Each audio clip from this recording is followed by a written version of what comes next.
Hey guys, Chris from the Ultimate Recycler. On the bench today we have an old clock, probably about 1940s, an English clock. It's been on my to-do list for quite a few years, so let's have a look at it. This clock was complete when I got it. It came out of an old shed. I've probably had it for 3 or 4 years, maybe even a little bit more, and I vaguely remember pulling it apart and finding a broken mainspring, and back then I didn't have the knowledge or the confidence to investigate too much further, so it just got packed away. I'm trying to clear up some of these projects that have been haunting me for a while, so let's have a go at fixing this. We might do it in two parts.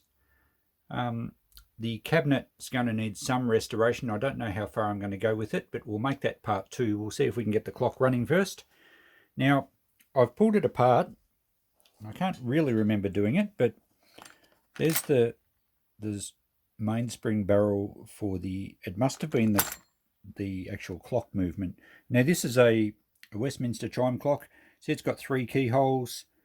Every time you see a clock with 3 keyholes, one of them will be for winding the actual clock movement so the clock works, and one of them will be for a striker that basically gongs how many, if it's 3 o'clock it'll do 3 gongs, and then the other one will be a chimes, which it usually does a Westminster chime, so it's a musical chime, and a lot of them do part of the chime at 1/4 past, a bit more of it at 1/2 past, most of it at 3/4 or 1/4 to, and then on the hour it does the whole full song and dance. So the movement is quite large. It's very impressive, all brass movement. You can see all the hammers there that belt out the musical chimes. It's nicely marked on here. It's a Sir John Bennett, British made or London made, and it's marked Sir John Bennett also on the dial. Now, he was a English clockmaker and watchmaker and a retailer of high-end goods in Victorian times, and he was also, I believe, in politics, and he was quite a flamboyant character from all accounts, and he obviously did enough to be knighted, but I don't think everything I read about him was in favourable terms. Anyway, the movement looks pretty good, and you can see, because it has 3 wind holes, it has 3 main springs or large spring barrels. So the one we've got out, and then there's one there, and there's one on that side. So one will be for the chimes, one will be for the strike, and this one, I think the middle one, is the actual clock movement. Now, the spring has not broken in half or anything, but it has broken the end out of it. You can see there. So the end of the spring is not supposed to have that break in the end. It's supposed to just have a hole like that. And that part will catch on a lug inside the drum, and that anchors the outside end of the spring so that when you wind it up, it then tensions it and it provides power to drive the whole movement.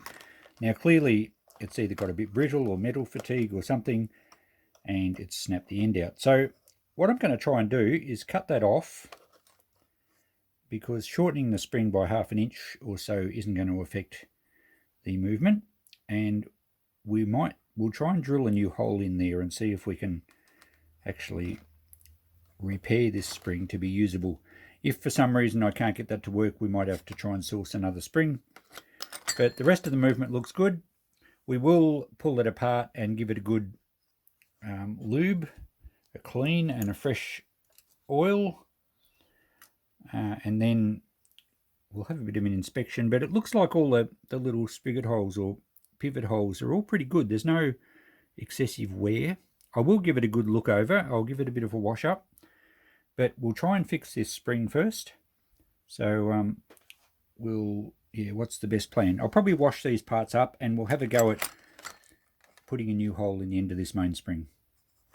Okay, I'm washing these parts up now. I'm outside because I'm using petrol, and the volatile, it's a volatile liquid, and you don't want to do it inside.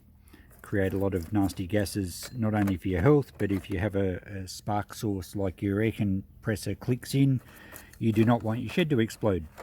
So I'm just going to wash this up.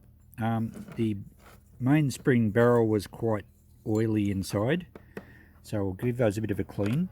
Now with the main movement, I've decided just to give it a bit of a brush across. My theory is that the clock stopped because the mainspring broke. It didn't stop from over oiling or all the oil drying up. It's actually quite clean. There's not a lot of excessive oil. I'm just going to use the brush and just clean it a little bit.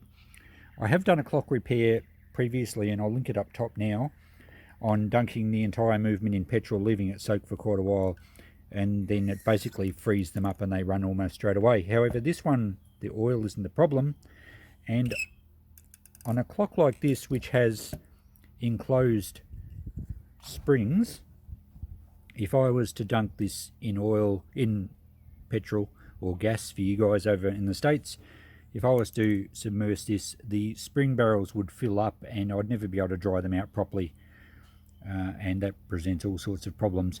And I'm not going to take it apart because I don't think it warrants it, so I'm just going to give it a bit of a wash with a brush, and then I can reel all the points, and I think the springs will still retain enough oil in there to be fine. If I was doing a full and proper service, I'd dismantle it totally, but in this case we just want to repair the broken spring. I have all the parts washed up and clean, and now we turn our attention to the spring. Now, you can usually see a different colour to the steel. Where the spring is tempered and very hard and it becomes a bit brittle, it's sort of a stripy metallic type colour, and then it goes a purpley colour where it's been heat treated. And the heating of this and letting it cool naturally will soften the metal and allow you to work with it.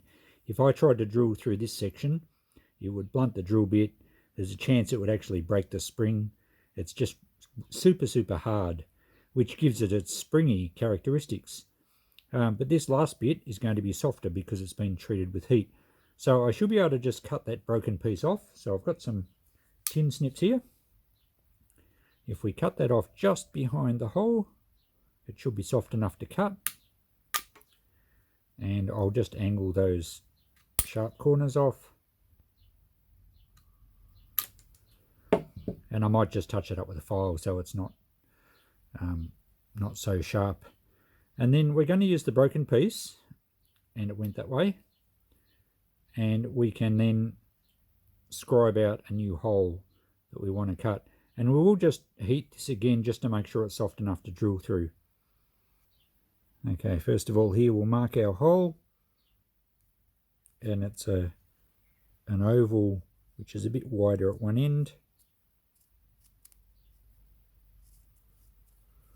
And I'll scratch around that so I can see it a bit better. And that will ensure that we get the drill and the hole central. Okay, I've cleaned the end up. You can see I've just run a file around it to take the sharp edges off, made it a little bit neater. You can see that part there that I've scratched where the hole needs to go. So we're just going to treat this spring now with a bit of heat. And I've just got a little propane torch here. And at this stage you need to make sure that your can of petrol is totally out of the road. Our movement's dried out, but we'll move it back anyway. And we just want to heat the end of the spring up.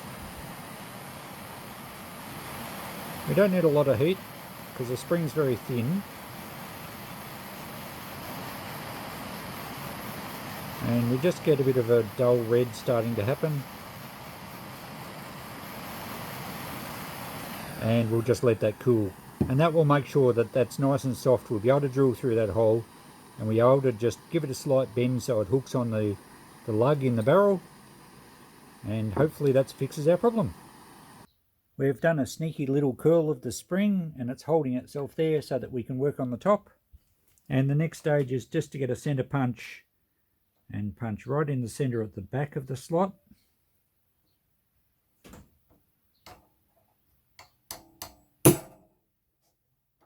And then one just at the front.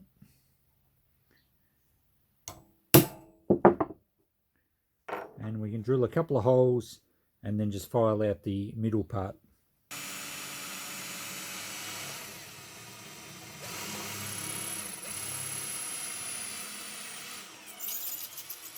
So the larger part of the slot was at the front.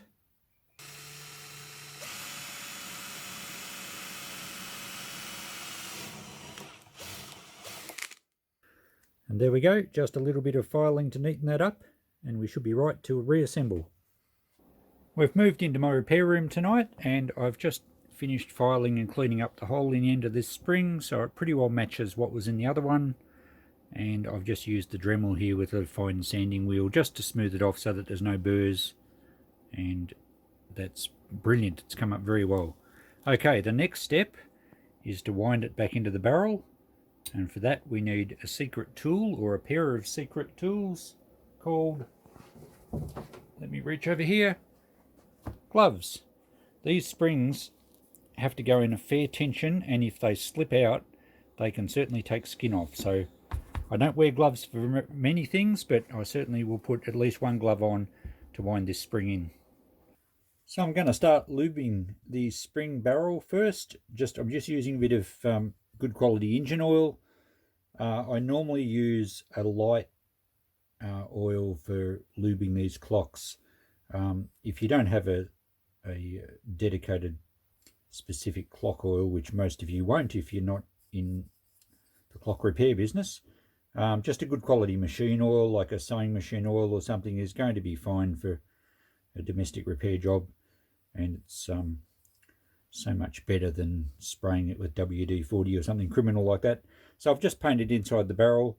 I use a heavier oil for the springs because these are the main power drive for a clock, and I think they need just a slightly heavier oil. It will probably help them slide for a lot longer and it won't dry out. So I'm going to probably put this in dry, and then I'll feed some oil into it afterwards. So we've oiled around in the barrel there. Now to don some gloves. And the first stage is to, I've got a little bug flying around here under the lights. That can be just the added entertainment while I put my gloves on.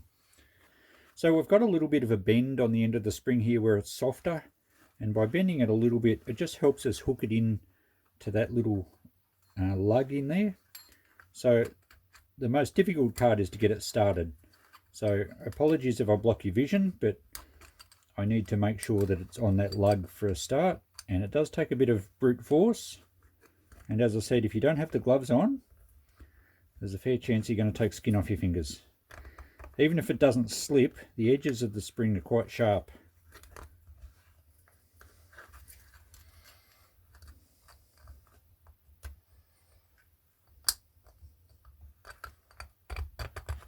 Okay, that should have got it started, and then we've just got to gradually work it around a little bit at a time, keeping pressure on it so it doesn't flick out.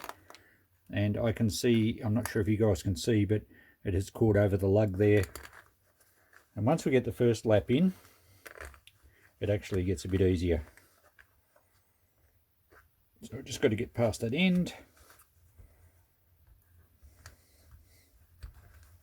There we go. And then we've just got to work round and round and round. And the further we get into it, the easier it tends to get. I'll speed this up while I finish it.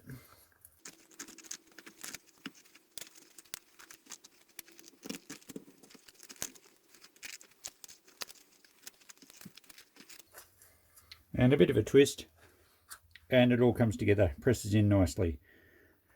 So I'm satisfied that that's caught on the lug in there, and it's all in nice and neat. We haven't got any dishing, which is good. If you do pull the spring out to clean it, just be careful, try not to get any twists in it, because you don't want it doming up when it's in the barrel. All right, the next thing to do is to get the center arbor. And I took a photo before I pulled it apart just so I knew which side went through which. So I'll just check that photo now and make sure we get it right. And I think it's actually can only go one way, because looking at the little lug on the inside, hang on, I'll take these gloves off. I can't point with glove fingers. In fact, we'll also get a pointer. Now, I can see the little hole in the middle there, and I'm not sure if you guys can see that. And this center shaft has to catch on that hole. Now, it can't go that way because the little notch here has the flat side on this side. So if we spin it over, I can then see that it will catch on the notch and as it winds it will tension up the spring. So if we feed that in, actually before we'll put a little bit of oil on this bottom shoulder, which we'll be rubbing on the bottom of the barrel. We don't want any dry parts where there's friction. Now we can feed that in, and if we turn it round it should actually catch, and I can feel that now catching and tensions the spring. If I push it around and let it go, it springs back. So very good. Now we've just got the cover to put on. We can see which way it goes from the movement of the spring on the inside. It's caused a bit of discoloration, and clearly the clean side is the outside. And someone has at one stage scratched number 2 on it, which would indicate mainspring number 2. So we know which way's out. Before we press it on, we do need to then oil the spring. So I'm just going to put a liberal coating around here. I don't want so much that it's going to drip, but I want enough that it's going to soak through, and as the spring winds up it will distribute the oil around on both sides of the actual spring, which will give it a nice slippery coefficient and allow it to wind up and then unpower evenly. So I might put the key on that. Where's the key gone? Here. And just give it a bit of a wind and make sure everything's catching. Yep, that looks good. Now this one just presses in, and I think the notch is supposed to line up with the notch where the spring catches, if I remember correctly. I don't think it really matters, but I think I did see a video once where that was the case, and it's just basically a press fit. So sometimes it's a bit hard to press it by hand, so it's easy to use a vise and just press it. I've just got a bit of card here so we don't mark the brass, because the brass is quite soft, and that should, once we get it all lined up, it should press it home nicely.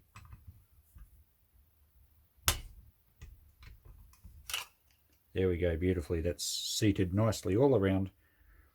We've still got a little bit end float in our shaft here, which is important. If that's tight, you know you've got something wrong, and we can feel the tensions beautifully. So there we go, mainspring repaired. Turned out really well. Now we've got to put it back in the movement, oil the movement, and we'll test the clock and see if it runs. So here's a common dilemma, something we've pulled apart 4 or 5 years ago. We've got to remember how it goes back together. I didn't take any photos. So let's start by sorting the parts. Pendulum obviously goes on at the end. So do the hands. That's our broken bit of spring, so we don't need that. This is a process of elimination. That's the little washer that goes over the hands. And they are the screws that mount the chimes.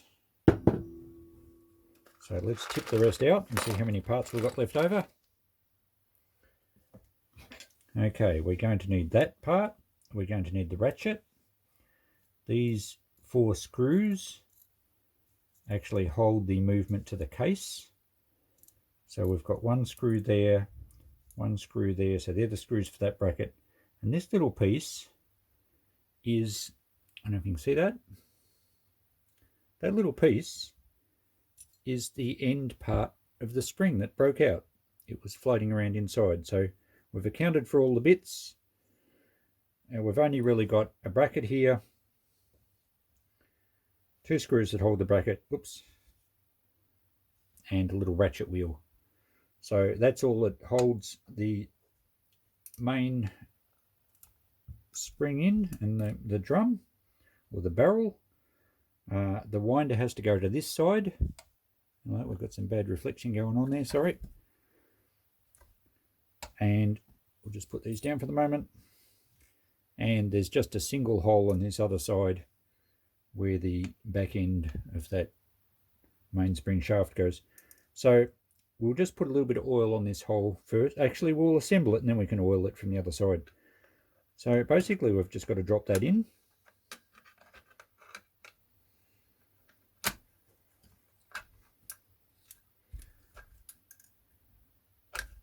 And it just fits past. Drops into the hole. So very easy to get to.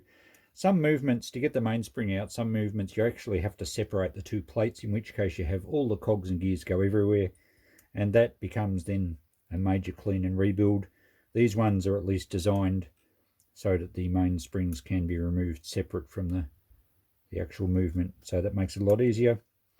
Now the little ratchet here, I'll try not to get reflection blinding you guys. Oops, there we go, that's probably better. This little ratchet here, no, that's bad. That little ratchet still works on its spring, so that's all still in place and operational. So our ratchet wheel, we just need to work out which way it goes. And it's going to go that way, so that the pawl will actually catch on the little ratchet wheel. So I'll bend that back. That works on a square. There we go, that's in position. And let's just put a little bit of tension on it with the key. And we can see how the click works there. And I can feel the spring starting to tension already. So we won't put too much on it. We know that's in the right spot. Oops. That's why I didn't want to put too much tension on it, because it could have slipped out, and it did. So let's put the cover over it now. And we'll do those screws up.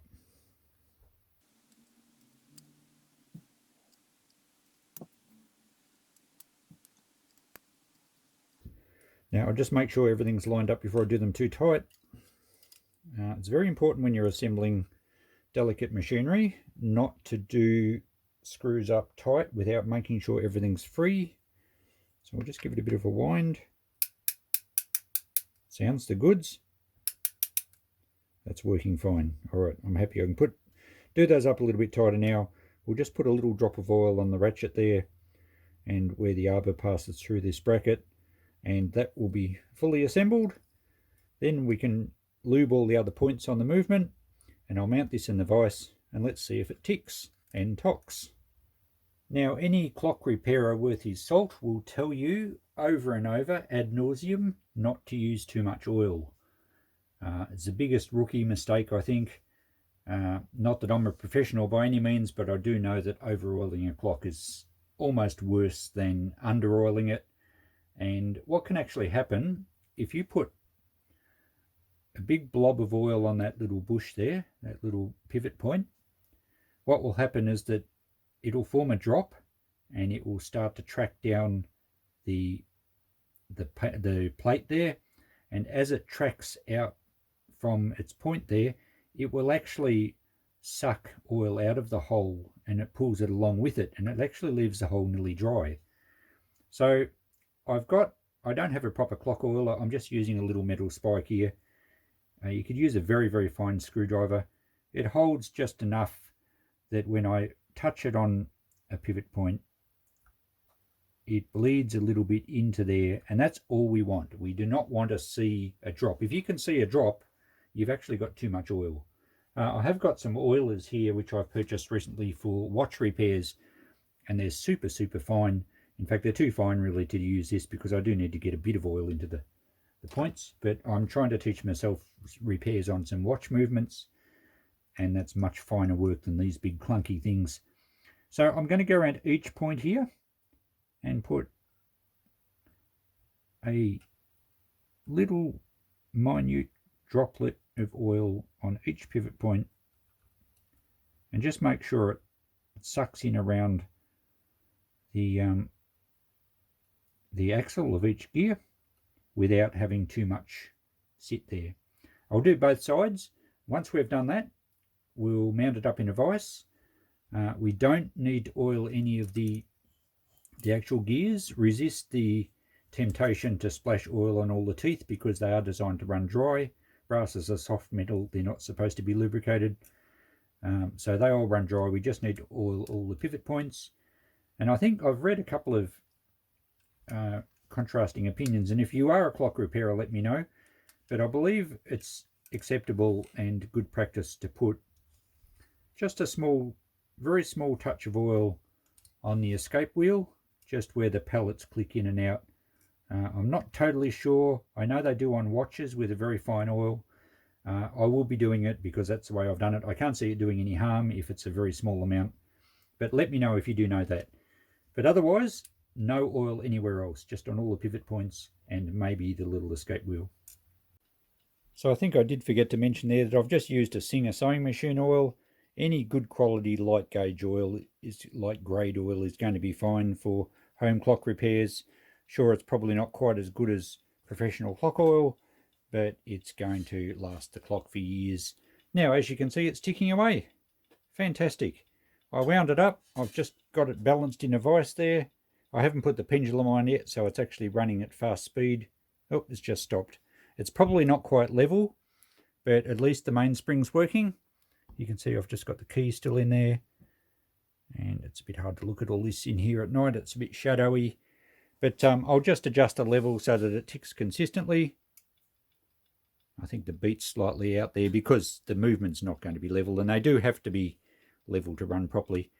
I'll just get it so it's ticking consistently, and I'll leave it for oh well, I didn't wind the spring up completely, but it should run for a few days, and once I'm satisfied that the movement's all good, we can then look at doing something with the case, which is around here, and that will be part 2 of this video. So thanks for watching. You've now learned how to repair a mainspring on one of these circa 1940s English mantle clocks. Catch you next time. I'll put part 2 up soon. Bye.